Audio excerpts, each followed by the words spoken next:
नमस्कार प्यारे छात्रों, आप हैं Rajkumar Patel sir YouTube channel पर। आज हम इस वीडियो के माध्यम से आपको आज अर्धवार्षिक परीक्षा 2024-25 का जो पेपर हुआ है संस्कृत का कक्षा 7वीं का यह पेपर है, इसका हल इस वीडियो के माध्यम से आपको पूरा हल बता रहे हैं। तो आइए शुरू करते हैं। यह जो पेपर था 2.5 घंटे का यह पेपर था और 60 नंबर का यह पेपर था। तो आइए शुरू करते हैं। पहला प्रश्न है सप्ताहे दिनानि भवन्ति, इसका बी विकल्प सही होगा। प्रश्न क्रमांक दूसरा है शंकराचार्य से शिष्यः आसन, शंकराचार्य के शिष्य थे, शंकराचार्य के 4 शिष्य थे, बी विकल्प को सही करेंगे चत्वारः। प्रश्न क्रमांक तीसरा है प्रत्नयन गिरीन लंघयन्ति, प्रत्न से पर्वत को कौन लांघते हैं, तो इसका उत्तर होगा वीरः, सी विकल्प को हम सही करेंगे। चौथा प्रश्न है सिख धर्मस्य प्रवर्तकः आसीत्, सिख धर्म के प्रवर्तक थे गुरु नानक, डी विकल्प इसका सही है। पांचवा प्रश्न है साक्षरम इतस्मिन् पदे संधि अस्ति, साक्षरम में संधि बतानी है, तो इसमें साक्षरम में दीर्घ संधि है, दीर्घ स्वर संधि, सी विकल्प को हम इसकी सही करेंगे। आगे देखें रिक्त स्थानानि पूर्यत, प्रश्न क्रमांक 6 से लेकर 10 तक के जो प्रश्न हैं वो खालिस्तान है और प्रत्येक प्रश्न जो है वो 1 नंबर का है। छठवां प्रश्न है धर्मः एव भारतस्य एकतायाः खालिस्तान अस्ति, यहाँ लिखेंगे मूलाधारः। सातवां प्रश्न है स्वबाह्यं प्रसाराय नृत्यति खालिस्तान, इस खालिस्तान में लिखा जाएगा मयूरः। आठवां प्रश्न है प्रत्नयन खालिस्तान सिद्धिर्जनानाम, इस खालिस्तान में आएगा कार्येषु। नौवां प्रश्न है गुफा मंदिरे प्रतिवर्षम खालिस्तान मासे प्रत्येक सोमवासरे मेलापकः भवति, इस खालिस्तान में आएगा श्रावण। 10वां प्रश्न है दुर्लभम खालिस्तान इतस्मिन् पदे उपसर्ग अस्ति, दुर्लभम में उपसर्ग बताना है, तो इसमें दुर उपसर्ग है। आगे देखें अति लघुत्तरीय प्रश्न है, प्रश्न क्रमांक 11 से लेकर 16 तक के जो प्रश्न है वो अति लघुत्तरीय प्रश्न है, एक पद में आपको उत्तर लिखना है। प्रश्न क्रमांक 11वां है श्रावण भाद्रपदयोः का ऋतु भवति, तो श्रावण भाद्रपदयोः वर्षा ऋतु भवति, कहा के स्थान पर हम लिखेंगे वर्षा, एक शब्द में लिखेंगे वो आंसर वर्षा। प्रश्न क्रमांक 12वां है के उत्सव प्रिय भवन्ति, इसका उत्तर है जनः।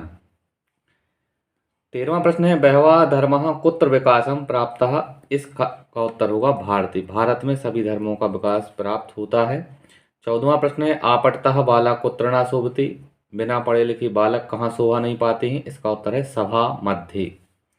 15वां प्रश्न है कस्मात् परम सुखम नास्ति, इसका उत्तर है ज्ञानात्, ज्ञान से बढ़कर कोई सुख नहीं है। 16वां प्रश्न है गत्वा इतस्मिन् पदे प्रत्यय अस्ति, गत्वा शब्द में आपको प्रत्यय बताना है, तो इसमें कित्वा प्रत्यय है, आप ये देख रहे हैं गम धन कित्वा, इसको हम जब जोड़ेंगे तो गत्वा हो जाएगा, ये इसका सही आंसर कित्वा। आगे लघुत्तरीय प्रश्न है, प्रश्न क्रमांक 17 से लेकर 22 तक के जो प्रश्न हैं वो अति लघुत्तरीय प्रश्न है, प्रत्येक प्रश्न के 3 नंबर निर्धारित हैं। 17वां प्रश्न है का रक्षा सूत्रम बंधनाति, कौन रक्षा सूत्र बांधता है, इसका उत्तर है भगनी रक्षा सूत्रम बंधनाति, भगनी यानी बहन। 18वां प्रश्न है पुराः, यहाँ पुरा होना चाहिए, पुराः भोपाल नगरस्य नाम किम आसीत्, इसका उत्तर है पुरा भोपाल नगरस्य नाम भोजपालः आसीत्।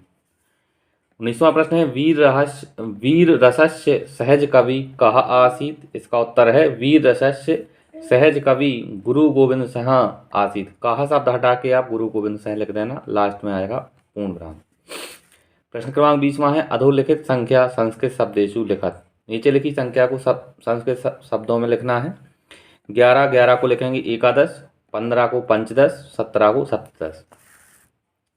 21वां प्रश्न है अधोलिखित प्रश्नानाम निर्देशानुसारम उत्तरम लिखत, नीचे लिखे प्रश्नों को उत्तर निर्देशानुसार लिखना है। पहला है विद्यालय है अत्र अस्ति, अस्मिन् वाक्ये अव्ययमस्ति, तो इसमें अव्यय बताना है, तो अत्र शब्द जो है इसमें अव्यय है। 12 नंबर का प्रश्न है भ्रमति इति पदे का पुरुषः अस्ति, भ्रमति में पुरुष बताना है, तो इसमें प्रथम पुरुष है। और स्वागतम शब्द से संधि विच्छेदम कुरु, स्वागत शब्द का संधि विच्छेद, तो इसका संधि विच्छेद होगा सूधन आगतम स्वागतम।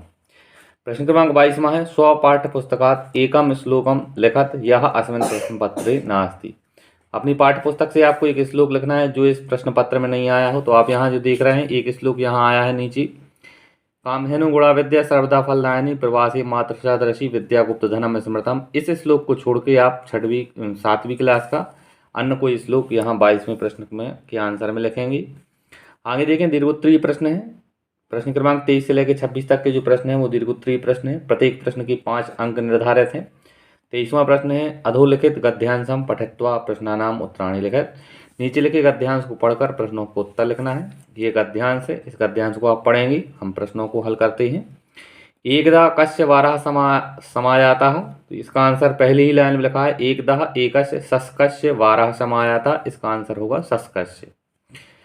दूसरा प्रश्न है का सिंहस्य समीपम आगच्छत, कौन सिंह के समीप आया, इसका उत्तर है शशकः। ये आप देखें यहाँ सूर्योदय समय सिंहस्य समीपम गच्छन् सः आचिंत्यत, तो यहाँ आएगा शशकः। तीसरा है शशकः कस्य रक्षायै उपायं चिंतयति, खरगोश किसकी रक्षा का उपाय सोच रहा था, इसका उत्तर है स्वजीवनस्य यानी अपने जीवन का। आगे देखें चौथा प्रश्न है शशकः कदा आचिंत्यत, खरगोश कब चिंतित था, इसका उत्तर है सूर्योदय समय। यहाँ लिखा है सूर्योदय समय सिंहस्य समीपम गच्छन् सः आचिंत्यत, यहाँ लिखेंगे सूर्योदय समय। पांचवा है सूर्योदय समय का विभक्ति अस्ति, सूर्योदय समय में कौन सी विभक्ति है, तो इस शब्द में सप्तमी विभक्ति है, हम यहाँ लिखेंगे सप्तमी।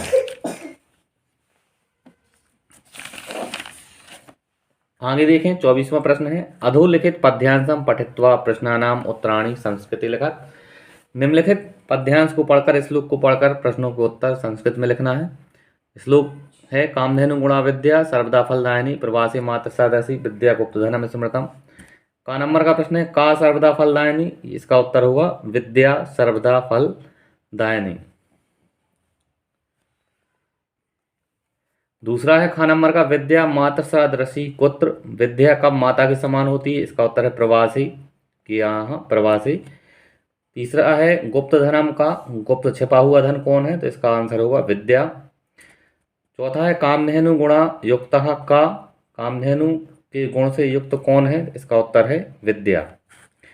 पांचवा है धनम शब्दे किम वचनम, धनम शब्द में कौन सा वचन है, तो धनम शब्द में एक वचन है, इसका आंसर होगा एक वचनम। 25वां प्रश्न है कोष्टकार शब्दान चित्वा पत्र पूर्ति कुरुत, कोष्टक में दी हुई शब्दों की सहायता से हमें पत्र को पूरा करना है। यहाँ ये शब्द दिए हैं, यहाँ पूज्य माता, सबसे पहले यहाँ खालिस्तान होना चाहिए, यहाँ खालिस्तान 4 दिए थे, यहाँ लिखेंगे प्रणामः, पहला खालिस्तान में लिखेंगे प्रणामः। अहम ईश्वरस्य कृपयाः कुशलिनी, दूसरे खालिस्तान में लिखेंगे कुशलिनी अस्मि।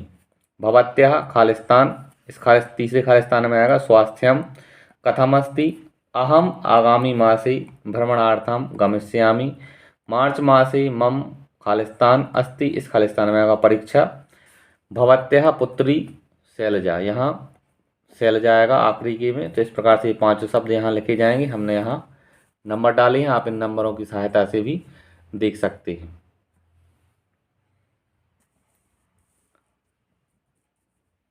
26वां प्रश्न है अधोलिखितेषु एक विषय पंचवाक्यानि संस्कृत लिखत, नीचे लिखे एक विषय में आपको 5 वाक्य संस्कृत में लिखना है। आपके पास विषय हैं विद्यालय, धेनु, पुस्तकम और उद्यानम, इन 4 में से किसी एक विषय पर हमें 5 वाक्य संस्कृत में लिखना है। धेनु से संबंधित हमने 5 वाक्यों को लिखा है। पहला है धेनु अस्माकं माता अस्ति। दूसरा है धेनु चत्वारः पादा द्वे श्रृंगे एकम लांगूलम च भवति। तीसरा है धेनूनां विविधः वर्णा भवन्ति। चौथा है धेनु तृणानि भक्ष्यति। और 5वां है धेनु जनेभ्यः मधुरम पयः पृच्छति। इस प्रकार से प्यारे छात्रों, इस वीडियो के माध्यम से हमने अर्धवार्षिक परीक्षा 2024-25 का जो आज पेपर हुआ था संस्कृत विषय का, उसका संपूर्ण हल हमने आपको इस वीडियो के माध्यम से बताया है। अगर आपको वीडियो अच्छा लगे तो चैनल को सब्सक्राइब करें, वीडियो को लाइक करें और अपने दोस्तों के साथ शेयर करें। धन्यवाद। जय हिंद। वंदे मातरम।